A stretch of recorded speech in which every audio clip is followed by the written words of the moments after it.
All right, so I did stop the video because the pizza got really sticky, so I added some flour and some more flour onto the table, and I'm just gonna kind of slowly knead in the flour.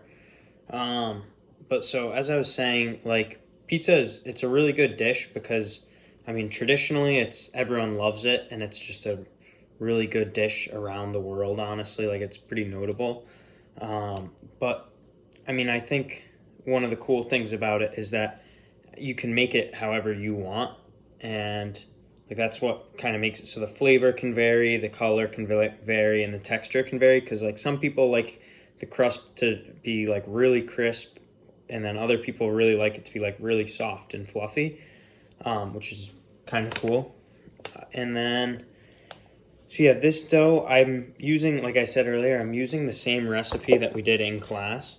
So I kind of knew something was going wrong when when it was so sticky, because I remember it was sticky in class, but not like crazy, kind of like it was. So yeah, the traditional pizza is said to be just like the base of the pizza, and you can kind of add whatever you want to it. And I think I might add some pepperoni to mine, maybe on like half of it. But yeah, like as you can see now, the dough is becoming a lot more, just a lot more workable and not as sticky.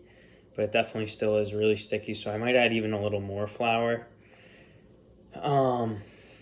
And so yeah, I talked about how the pizza represents the Italian flag, with basil for the green, cheese for the white, and then obviously the tomato sauce for the red.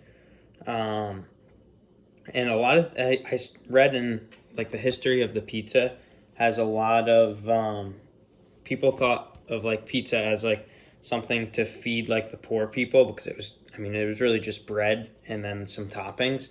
So I mean, that's how it started, and then it slowly, people realized that it was a pretty good piece of like a pretty good dish that people could make, and then now everyone just loves it, and it's just all over Italy and honestly all over the world now, and especially in the United States. I mean, I'm sure everyone knows about the amount of different types of pizza. There's Chicago style, and then New York City pizza, and all these states that claim they have the best pizza. So I mean, it's really morphed into kind of like a worldwide, wouldn't say phenomenon, but it's just a crazy dish that everyone enjoys and people make at home.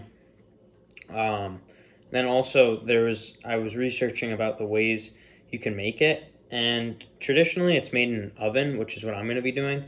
But a lot of times in restaurants you'll see it in wood-fired ovens. Like, I know Mango's in Mystic uses a wood-fired oven, and that's because the wood-fired ovens allow the pizza to cook really fast, because they get really hot, and then the pizza has more of like almost like a smoky flavor, which is pretty desirable. And I think I saw something about how if you have vegetables and stuff on it, they don't lose that much nutritional value because they don't get fully cooked.